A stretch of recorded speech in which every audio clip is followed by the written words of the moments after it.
കേരളത്തിലെ ഇലക്ഷൻ ആരവങ്ങളെല്ലാം ഒഴിഞ്ഞ് പോളിംഗ് ബൂത്തുകൾ ശാന്തമായെങ്കിലും രാഷ്ട്രീയ കേരളം ഇപ്പോഴും വോട്ടിംഗ് ട്രെൻഡ് കണക്കുകൂട്ടലുകളിലാണ്. കുതിച്ചുയർന്ന പോളിംഗ് ശതമാനം ആർക്ക് തുണയാകുമെന്ന വിഷയമാണ് പ്രധാനമായും ഇന്നലെയും മാധ്യമങ്ങളിലും മലയാളിയുടെ ചർച്ചകളിലും നിറഞ്ഞത്. അനുകൂല തരംഗമെന്ന് UDF ആവർത്തിക്കുമ്പോഴും തളരാതെ തുടർഭരണം സ്വപ്നം കണ്ടുള്ള കണക്കെടുപ്പിലാണ് LDF നേതാക്കൾ. 85 സീറ്റുകൾ ഉറപ്പിച്ച് ഇടതുപക്ഷം ഭരണത്തുടർച്ച സ്വപ്നം കാണുമ്പോൾ അടിയൊഴുക്കുകൾ തങ്ങളെ തുണയ്ക്കുമെന്ന ഉറച്ച വിശ്വാസത്തിലാണ് വലത് ക്യാമ്പ്. തെരഞ്ഞെടുപ്പ് ഫലം വരാൻ ഇനിയും 3 ആഴ്ച ബാക്കി നിൽക്കെ UDF തരംഗം എന്ന വാക്ക് ബോധപൂർവം ചർച്ചയാക്കാൻ കോൺഗ്രസ് നേതാക്കൾക്ക് ഒരു പരിധിവരെ കഴിഞ്ഞിട്ടുമുണ്ട്. പ്രത്യേകിച്ചും തദ്ദേശ തെരഞ്ഞെടുപ്പിലെ തിരിച്ചടിയിൽ നിന്ന് പാഠം ഉൾക്കൊണ്ട UDF ഭരണവിരുദ്ധ വികാരം വോട്ടായി മാറുമെന്ന കണക്കുകൂട്ടലിലാണ്. എന്നാൽ അതിലേറ്റവും രസകരമായ കാര്യം ഇടതു നേതാക്കളുടെ പ്രതികരണങ്ങളാണ്. അതായത് മാധ്യമങ്ങൾ എത്ര തിരിച്ചും മറിച്ചും ചോദിച്ചിട്ടും തരംഗം എന്ന വാക്ക് നാക്കുപിഴയായി പോലും വരാതിരിക്കാൻ അവർ ബോധപൂർവം ശ്രദ്ധിക്കുന്നുണ്ട്. പകരം ഭരണ തുടർച്ച എന്ന വാക്കിനാണ് ഇവർ പ്രാധാന്യം നൽകുന്നത്. അതായത് CPM അല്ലെങ്കിൽ CPM മുന്നണി, ഇടതു മുന്നണിയെല്ലാം പ്രാധാന്യം നൽകുന്നത്. 85-ന് മുകളിൽ സീറ്റ് നേടി ഭരണം നിലനിർത്തുമെന്ന വിലയിരുത്തലാണ് CPM നേതൃത്വം. MV ഗോവിന്ദൻ അടക്കമുള്ള മുതിർന്ന ഇടത് നേതാക്കളും ഇതേ വാചകമാണ് ഊന്നി പറയുന്നത്. പ്രത്യേകിച്ചും ഉയർന്ന പോളിംഗ് ശതമാനം LDFന് അനുകൂലമെന്ന വിലയിരുത്തലാണ് CPMനും മുന്നണിക്കുമുള്ളത്.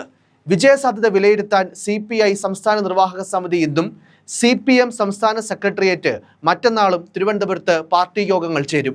അതുപോലെ തന്നെ ഭരണവിരുദ്ധ വികാരം ഉണ്ടായിട്ടില്ലെന്നും ഭരണ തുടർച്ചയുണ്ടാവുമെന്നും TP രാമകൃഷ്ണനും അവകാശപ്പെടുന്നു. എന്നാൽ സർക്കാർ വിരുദ്ധ വികാരം ഉണ്ടായിട്ടുണ്ടെന്നും അല്ലെങ്കിൽ കുറച്ചുകൂടി തെളിച്ചു പറയുകയാണെങ്കിൽ പിണറായിയെ താഴെയിറക്കാൻ ജനങ്ങൾ കൂട്ടത്തോടെ വോട്ട് ചെയ്തു എന്നുള്ള പൊതു ചർച്ചകൾക്കിടയിലും CPMും ഇടതുമുന്നണിയും വലിയ ആത്മവിശ്വാസത്തിലാണ്. 80-നോടടുക്കുന്ന വോട്ടിംഗ് ശതമാനം ഇടതുമുന്നണിയെ സംരക്ഷിക്കുമെന്നാണ് മുന്നണിക്കുള്ളിൽ വിലയിരുത്തൽ. ഉയർന്ന പോളിംഗ് ശതമാനം വന്ന 2016-ലും അതുപോലെ കുറഞ്ഞ പോളിംഗ് ശതമാനം വന്ന 2021-ലും ഭരണം നേടാനായിട്ടുണ്ടെന്നതാണ് ഇതിന്, അല്ലെങ്കിൽ ഇതെല്ലാം തങ്ങൾക്ക് അനുകൂലമായ ഗുണകരമാകുമെന്നുള്ള കാരണങ്ങളായി നേതൃത്വം ചൂണ്ടിക്കാണിക്കുന്നത്. അടിസ്ഥാന വിഭാഗത്തിന്റെ വോട്ട് ഒപ്പം നിന്നിട്ടുണ്ട്. ന്യൂനപക്ഷ വോട്ടുകൾ UDFിലേക്ക് പൂർണ്ണമായും ഏകീകരിച്ചിട്ടില്ലെന്നും അനുകൂല ഘടകമായെന്നും ഇതെല്ലാം അനുകൂല ഘടകമായെന്നും LDF വിലയിരുത്തുന്നു. BJP വിരുദ്ധ വോട്ടുകൾ LDFന് പല മണ്ഡലങ്ങളിലും അനുകൂലമായിട്ടുണ്ടെന്നും വിലയിരുത്തലുണ്ട്. ജനക്ഷേമ പദ്ധതികൾ തുടരണമെന്ന നിലപാടാണ് ജനങ്ങൾ സ്വീകരിച്ചതെന്നും ഭരണ തുടർച്ച ഉണ്ടാവുമെന്നുമാണ് പാർട്ടി കൺവീനർ TP രാമകൃഷ്ണന്റെ പക്ഷം. അതേസമയം ഗൾഫ് വോട്ടർമാരുടെ എണ്ണത്തിലുണ്ടായ കുറവ് ആർക്ക് ഗുണമായി എന്ന് പറയാനാവില്ലെന്നും TP രാമകൃഷ്ണൻ പ്രതികരിച്ചു. MLAമാരുടെ പ്രവർത്തനങ്ങൾ കാരണം സിറ്റിംഗ് സീറ്റുകൾ അധികം നഷ്ടമാവില്ലെന്നാണ് LDFന്റെ മൊത്തത്തിലുള്ള പ്രതീക്ഷ. കടുത്ത മത്സരം നേരിട്ട പേരാമ്പ്രയും നേമവും കഴക്കൂട്ടം ഉൾപ്പെടെ വിജയപ്രതീക്ഷ വയ്ക്കാനുള്ള കാരണവും ഇതുതന്നെയാണ്. SDPI ബന്ധം പരസ്യമായി നിഷേധിക്കുമ്പോഴും അവരുടെ BJP വിരുദ്ധ പ്രവർത്തനം പല മണ്ഡലങ്ങളിലും സഹായകമാകുമെന്നും പാർട്ടി വിലയിരുത്തുന്നു. ഇന്ന് ചേരുന്ന CPI നേതൃയോഗത്തിലും ഞായറാഴ്ച ചേരുന്ന CPM സെക്രട്ടേറിയറ്റിലും പാർട്ടി നേതൃത്വം മണ്ഡലങ്ങളിൽ നിന്നുള്ള റിപ്പോർട്ടുകൾ വിലയിരുത്തും. SIRന് ശേഷമുള്ള ആദ്യ തെരഞ്ഞെടുപ്പിൽ വോട്ടിംഗ് ശതമാനം ഉയർന്നതിൽ സാങ്കേതികമായ വിശകലനങ്ങൾ ഉണ്ടായിട്ടുണ്ടെങ്കിലും ചെയ്ത വോട്ടുകളുടെ എണ്ണത്തിൽ 2021-നെ അപേക്ഷിച്ച് വർധനയുണ്ടായി എന്നത് വസ്തുതയാണ്.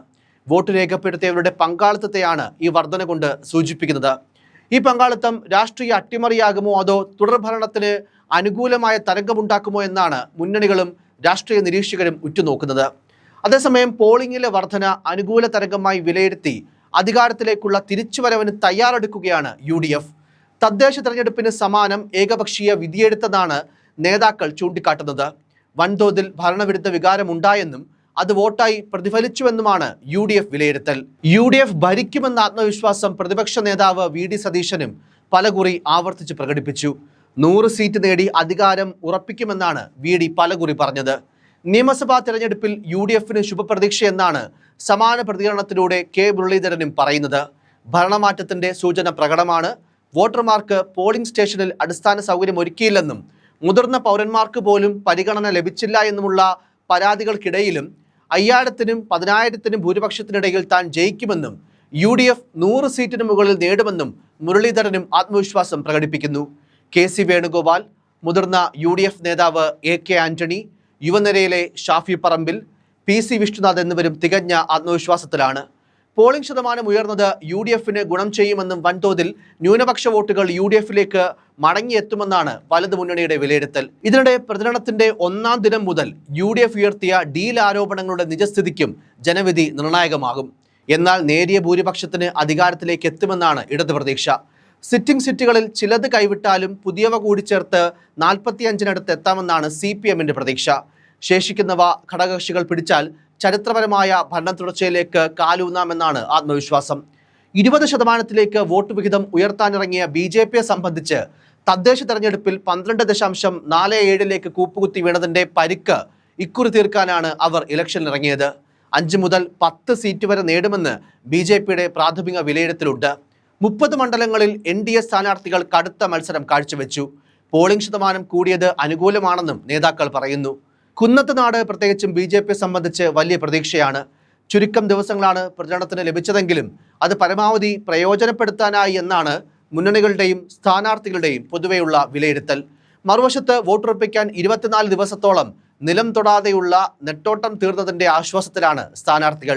ജനവിധിയെക്കുറിച്ചുള്ള ഭയവും നെഞ്ചെടുപ്പുമുണ്ടെങ്കിലും അതൊന്നും ബാധിച്ചില്ലെന്ന നിലയ്ക്കായിരുന്നു പലരും കൈയുയർത്തി ചിരിച്ചൊക്കെ നിൽക്കുന്ന നന്ദി പോസ്റ്റർ വ്യാഴാഴ്ച രാത്രി തന്നെ ഒട്ടുമിക്ക സമൂഹ മാധ്യമങ്ങളിലും പങ്കുവച്ചത്. അതേസമയം കേരളത്തിൽ 3 മുന്നണികൾ മത്സരിക്കുന്ന അവസാനത്തെ തിരഞ്ഞെടുപ്പായിരിക്കും ഇതെന്നാണ് BJP സംസ്ഥാന അധ്യക്ഷനും നേമത്തെ NDA സ്ഥാനാർത്ഥിയുമായ രാജു ചന്ദ്രശേഖർ പ്രതികരിച്ചത്. ഞാൻ ഏറെ റെസ്പോൺസിബിലിറ്റിയോടെ പറയുകയാണ്, ഇത് അവസാനത്തെ ഇലക്ഷനാണ്. 3 മുന്നണികൾ മത്സരിക്കുന്ന അവസാനത്തെ ഇലക്ഷൻ ആയിരിക്കും. ഇത് കഴിഞ്ഞാൽ ഇവിടെ 2 പോൾസ് ആയിരിക്കും. ഒരു വശത്ത് CPM കോൺഗ്രസ് സഖ്യവും മറുവശത്ത് NDAയുമായിരിക്കും ഉണ്ടാവുക എന്നും അദ്ദേഹം പറഞ്ഞു. എത്ര സീറ്റ് കിട്ടുമെന്നാണ് പ്രതീക്ഷ എന്ന ചോദ്യത്തിന് 140-ന് മുകളിൽ ഞങ്ങൾക്ക് സീറ്റ് കിട്ടില്ല, അതാണ് ഞങ്ങളുടെ പ്രതീക്ഷ എന്നായിരുന്നു രാജു ചന്ദ്രശേഖറിന്റെ മറുപടി. 140 സീറ്റിലും ജനങ്ങളുടെ വിശ്വാസം നേടാൻ ഞങ്ങൾ കഴിഞ്ഞ 1 മാസം അധ്വാനിച്ചു. അതിനി തീരുമാനിക്കേണ്ടത് ജനങ്ങളാണ്. അത് മെയ് 4-ാം തീയതി നമുക്ക് കിട്ടുമെന്നും രാജു പ്രതീക്ഷ പങ്കുവച്ചു. അതേസമയം ശോഭാ സുരേന്ദ്രൻ പ്രതിസ്ഥാനത്ത് വന്ന വോട്ടിന് നോട്ട് വിവാദം മുന്നണിക്ക് തിരിച്ചടിയാകുമോ എന്ന ഭയവും പാർട്ടിക്കുള്ളിലുണ്ട്.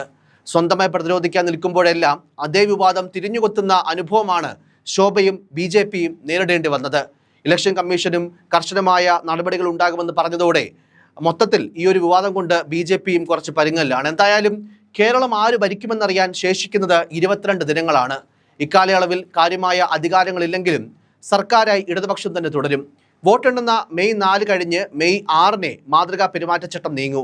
അതുവരെ നിയന്ത്രണങ്ങൾ ഉണ്ടാകും. വോട്ടെടുപ്പ് കഴിഞ്ഞതിനാൽ പരിമിതമായ ഇളവുകൾ ലഭിക്കുമെങ്കിലും സുപ്രധാന തീരുമാനങ്ങൾക്കും ഫയൽ നീക്കങ്ങൾക്കുമെല്ലാം കമ്മീഷന്റെ അനുമതി വേണമെന്നതാണ് തിരഞ്ഞെടുപ്പ് ചട്ടം.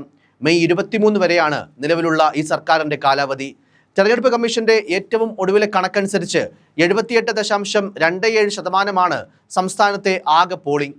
ആകെ 2,71,42,952 വോട്ടർമാരിൽ 2,12,44,788 പേർ വോട്ട് രേഖപ്പെടുത്തി. 140-ൽ 113 മണ്ഡലങ്ങളിലും 2021-നെ അപേക്ഷിച്ച് പോളിംഗ് വർദ്ധിച്ചു. സർവീസ് തപാൽ വോട്ടുകൾ കൂടി ചേർത്ത് അന്തിമ കണക്ക് വരുമ്പോൾ പോളിംഗ് വർദ്ധിച്ച മണ്ഡലങ്ങൾ ഇനിയും ഉയരും. 14-ൽ 13 ജില്ലകളിലും മുൻതവണത്തെ അപേക്ഷിച്ച് പോളിംഗ് വർദ്ധിച്ചപ്പോൾ കണ്ണൂരിൽ മാത്രമാണ് പോളിംഗ് മുൻ ഇലക്ഷനെ അപേക്ഷിച്ച് കുറഞ്ഞത്. സംസ്ഥാന ചരിത്രത്തിൽ തന്നെ ഏറ്റവും കൂടുതൽ സ്ത്രീകൾ വോട്ട് ചെയ്ത തെരഞ്ഞെടുപ്പാണ് ഇത്തവണത്തേത് എന്നതും ശ്രദ്ധേയമായി. ആകെ സ്ത്രീ വോട്ടർമാരിൽ 81.19% ഇത്തവണ വോട്ട് ചെയ്തു. പുരുഷ വോട്ടർമാരുടെ പോളിംഗ് 75.19%. എന്തായാലും കൂടിയും കുറഞ്ഞും കണക്ക് കൂട്ടലുകൾ പുരോഗമിക്കുമ്പോൾ മെയ് 4-ന് കേരളം ആർക്കനുകൂലമായി ജനവിധി എഴുതുമെന്നറിയാൻ ഇനിയും ദിവസങ്ങൾ കാത്തിരിക്കേണ്ടതുണ്ട്. News desk, focus news TV.